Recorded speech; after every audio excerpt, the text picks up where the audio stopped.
आदरणीय बीटा जी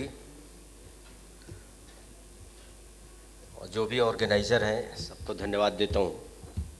मुझे ज़्यादा कुछ नहीं कहना है। बीटा जी ने अच्छा खासा आप लोगों को का मन देशभक्ति के लिए और जो सही मामले में उनके साथ गुजरे हुए वक्त की कहानी आपको सुना रहे थे। कहते हैं ना, जाके पाँव न फटे बेवाई वो क्या जाने पीर पर आई। जब तक आदमी पर गुजरता नहीं है उसको एहसास नहीं होता है। बोलने के लिए होता है, दिल से नहीं होता है। बीटा जी आज जो बोल रहे थे मैं पहली बार सुना, दिल से बोल रहे थे। मैं एक दो उदाहरण आपको दूंगा। एजुकेशन की बात कर रहे थे शशि थरूर जी और अच्छी बात उन्होंने कही रूरल एरियाज, आदिवासी एरियाज के लिए। आप जितने अभी एजुकेशन के काम कर रहे हैं मैं तो आप सबको बधाई देता हूं, लेकिन जो सरकार की पॉलिसी है, जो जिन गांवों तक एजुकेशन को पहुंचना है वहां हम कर नहीं रहे। कुछ नाम के लिए सरकार की देखिएगा, स्टेट गवर्नमेंट निकालती है, इतने बच्चे हमारे चले गए स्कूल जाने लगे। उस स्कूल की हालात क्या है, वहां टीचर्स ही नहीं है। मैं एक उदाहरण में अपना आप पेश करता हूं आपको। मैं जिस स्कूल से गांव के पढ़ करके आया, मैं जेएनयू में पढ़ाई की, आज अभी तक अब उस गांव में जिस स्कूल में पढ़ा वहां बिल्डिंग नहीं। मैं एमएलए बना तो वहां बिल्डिंग बनवाया। अब बिल्डिंग बन गई तो टीचर नहीं। अब एमएलए टीचर तो दे नहीं सकता। अब वो नाम के है कि बच्चों का एडमिशन हो गया, लेकिन बच्चों को पढ़ाएगा कैसे।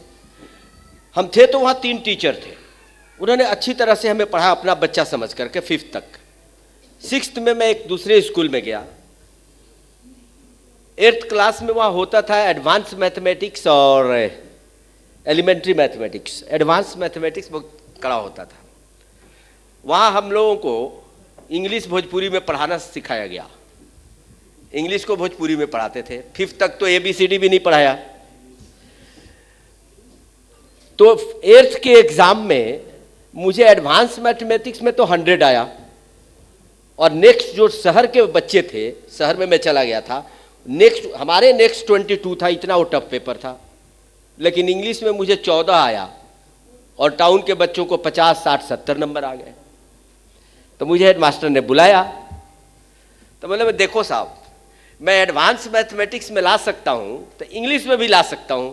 अब एक बात बताओ, मैं यहां पहुंचा तो आपके टीचर भोजपुरी में तो इंग्लिश पढ़ाता है, तो मैं क्या बोलूं बताओ। बोले मुझे आप ही बता दो। उस हेडमास्टर ने खुद मुझे अलग से इंग्लिश की ट्यूशन दी और 6 महीना में मैं इंग्लिश में भी टॉप कर गया। मैं आपको ये कहना चाहता हूं कि बच्चों का बेस मजबूत कर देंगे ना, language hardly matters, subject hardly matters. आप मैथ्स पढ़ा दो कि इंग्लिश पढ़ा दो, अगर उसका बेस मजबूत है। आज यही हो रहा है, गांव के स्कूलों में बच्चों का बेस मजबूत नहीं होता है, इसीलिए हर स्टेट में चोरी से बच्चे पास करते हैं, और जो थोड़े जेन्युइन निकल जाते हैं वही यहाँ कॉलेज में आते हैं, आपके इंजीनियरिंग और मेडिकल कॉलेज में आते हैं। हिंदुस्तान इतना ही नहीं है। अगर पूरे हिंदुस्तान में शिक्षा की अच्छी पहल हो, अच्छे एडमिनिस्ट्रेटर हो, तो आज आप रोजगार की बात कर रहे हैं। अभी मैं एक टीवी चैनल के डिबेट में था, डिफेंस के लोग थे। हमने देखो साहब, मैं तो उस हिंदुस्तान की कल्पना कर रहा हूं आने वाले 10 सालों में, और तब हमारे युवाओं को रोजगार मिलेगा कि अमेरिका के फाइटर प्लेन पर लिखा हो मेड इन इंडिया, यूएस के पनडुब्बी पर लिखा हो मेड इन इंडिया, चाइना में बिकने वाले मोबाइल पर लिखा हो मेड इन इंडिया, और इटली के बिकने वाले जूते चप्पल पर लिखा हो मेड इन इंडिया। तब हिंदुस्तान में रोजगार मिलेगी, हिंदुस्तान को हम विकसित मानूंगा।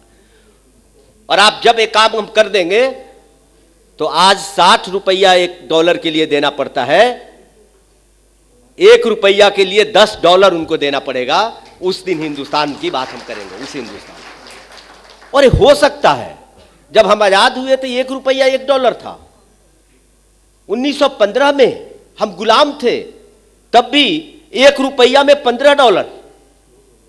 47 तक $1 $1।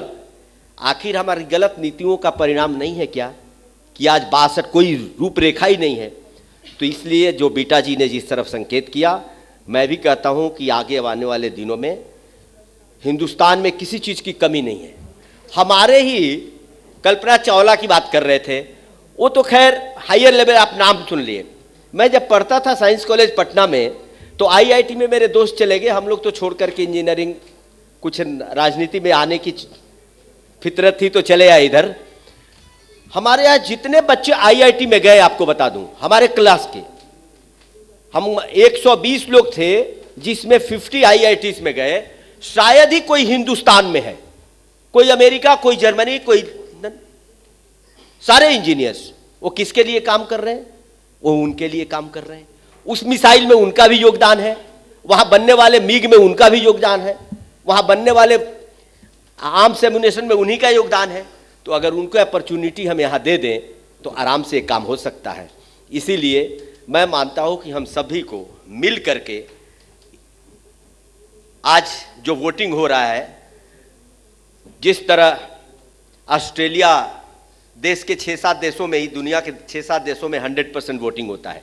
अभी हिंदुस्तान में संभव नहीं है, लेकिन फिर भी मैं तो धन्यवाद देता हूं यहाँ के वोटर्स को कि जो हाँ 30-40% वोटिंग होती थी, आज वो 80, 60, 70, 90% तक जा रही है। और मैं उम्मीद करता हूं कि अगले चुनाव तक ये 90 पार कर जाए, 100% तक जाए, ताकि हर हिंदुस्तानी अपने वोट की कीमत समझे। लेकिन वो समझेगा तभी जब उसके पास एजुकेशन पहुंचेगा उन गांवों तक, उन आदिवासी इलाकों तक।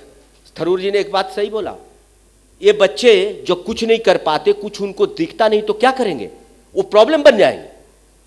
ये आतंकवाद शुरू कैसे हुआ, उग्रवाद शुरू कैसे हुआ? आप देख लो, जहां पे अच्छी सुविधाएं है वहां तो कहीं उग्रवाद नहीं दिखता आपको। कहीं ना कहीं वो वंचित समाज है, उनको लगता है कि हमें समाज से दूर किया गया, हमें लूटा गया, हमें जो मिलना चाहिए था सरकार से नहीं मिला, तो रिवॉल्यूशन की तरह चले गए। एक तरह का वो भी रेवोल्यूशन है। उन सबको ठीक करके मेन स्ट्रीम में लाना पड़ेगा, क्योंकि हमारे देश के ही बच्चे हैं वो भी, और सख्ती से निपटना भी पड़ेगा। सरकार तो देखो ऐसी चाहिए, हम पाकिस्तान सर काट के ले जाता है, कहते हैं हाँ हम आगे बर्दाश्त नहीं करेंगे, फिर 3 को मार देता है, आगे बर्दाश्त नहीं करेंगे। अरे शासक तो ऐसा होना चाहिए जिसके डर से पाकिस्तान और चाइना को डर लगे कि कहीं हिंदुस्तान मेरी टेरिटरी में घुस नहीं जाए। शासक तो ऐसा होना चाहिए।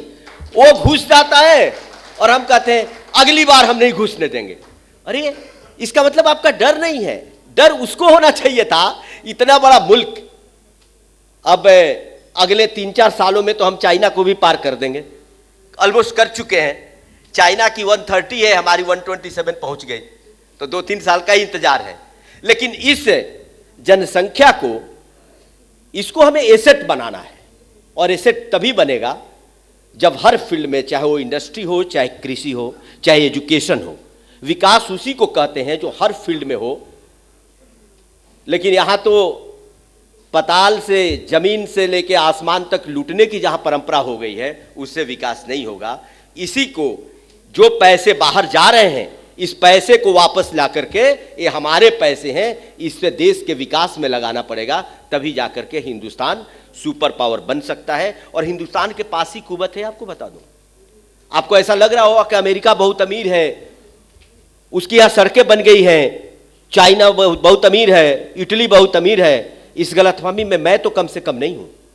जितने हमारे लाखों लाख, सैकड़ों लाख करोड़ रुपए बाहर गए, वो पैसे कहां गए? वो सारे स्विस बैंक से, सभी जगह से निकाल करके यूरोपियन कंट्रीज को, अमेरिका को गए, जिससे वो विकास करते हैं आपके पैसे से। हमारे पैसे से उनकी सड़कें बन रही है और हम उनसे भीख मांग रहे हैं सड़क बनाने के लिए, वर्ल्ड बैंक से लोन ले रहे हैं। ये क्यों?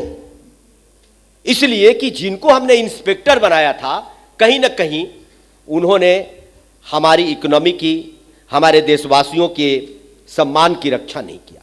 इसीलिए मैं मानता हूं कि परिवर्तन तो दिख ही रहा है आगे, लेकिन परिवर्तन अच्छे के लिए हो। इसी शुभकामना के साथ आपका बहुत बहुत धन्यवाद। जय हिंद, जय भारत।